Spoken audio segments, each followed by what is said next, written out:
at a very quick presentation here, and we'll squeeze it in real quick and get you on your agenda.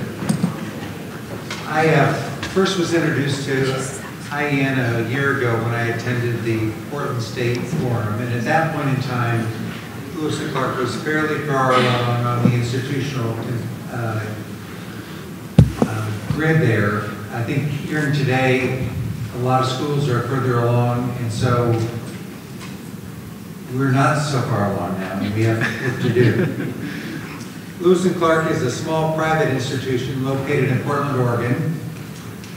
Students and faculty throughout all three of the Lewis and Clark School, College of Arts and Sciences, a graduate school of education and counseling, and a law school are all committed to advancing sustainability in all of its manifestations. Are very interested in sustainability in any form that it takes. Collectively, the institution has about 3,500 students, and the endowment is $225 million. I was first hired by Lewis and Clark 10 years ago as the Chief Financial Officer, and a year ago I retired as Chief Financial Officer and became just the Chief Investment Officer for the college. I hired the first college sustainability officer. I formed the first college sustainability council. I now work with those individuals to try to help the college endowment policy become more sustainable and work on the institutional ethos to try to bring it together.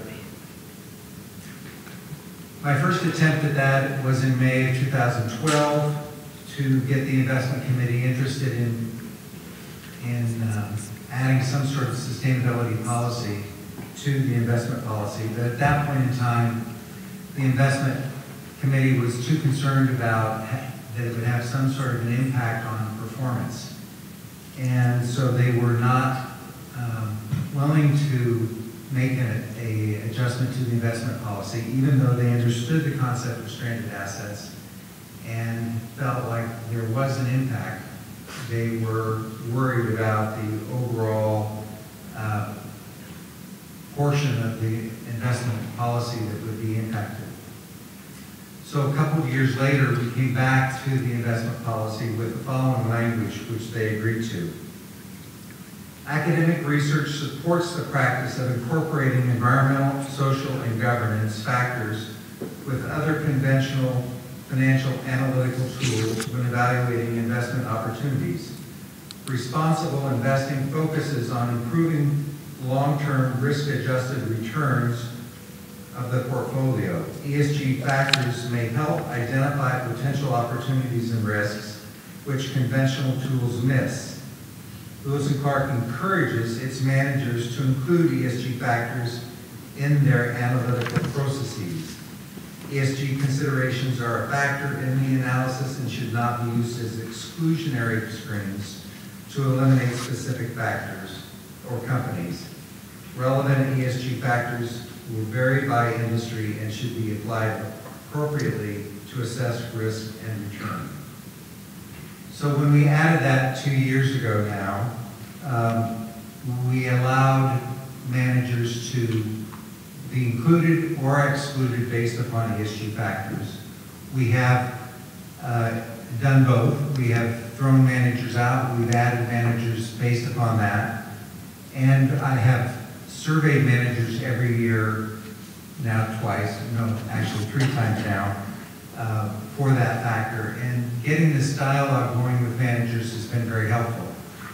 We've actually learned that a number of our managers are following ESG factors, but they're not calling themselves ESG managers, which is what we've heard today. So that's a growing phenomenon that I think is important. So one of the things I've learned through this process is that even though Lewis & Clark has been rated as the #1 green college in the country by Princeton Review, and Lewis & Clark Law School has been rated the #1 environmental law school in the country, those 5 by themselves are not sufficient to motivate our trustees to incorporate ESG factors into, and by themselves, the investment policy. They have to be convinced with the performance. And that's why I think the publication by the Intentional Endowments Network of this new business case for ESG, which has just been handed out to you, is so important. I worked with some of the folks that helped publish this, and it's just been revised. This is a new version that's just come out today. And please look at it, take it home with you. I think it'll be on the website now in this amended version. It has some new statistics from Morningstar with some data that's been backed up by Sustainalytics that will document how ESG investing does not hurt or reduce the performance. You've heard a panel just now document that for you, but this is a handout that you can use with your investment committee, with key donors if that's an issue for you. And I think it lays the casework that will help break down a lot of barriers that it did with my investment committee, and I hope it will with yours.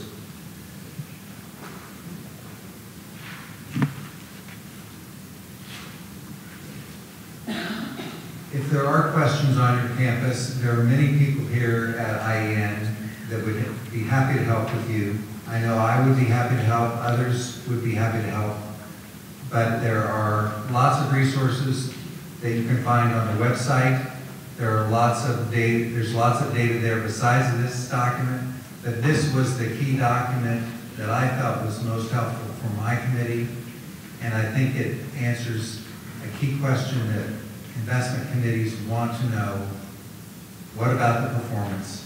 What about the performance? What about the performance? And if you can answer that and convince them that it's not going to be detrimental, I think it's what moves the momentum of the conversation forward. And we've seen such a big shift in the last year. I think you can move the needle now, and I think the momentum is going dramatically forward. So now's a good time to have that conversation with your investment committee. Thank you.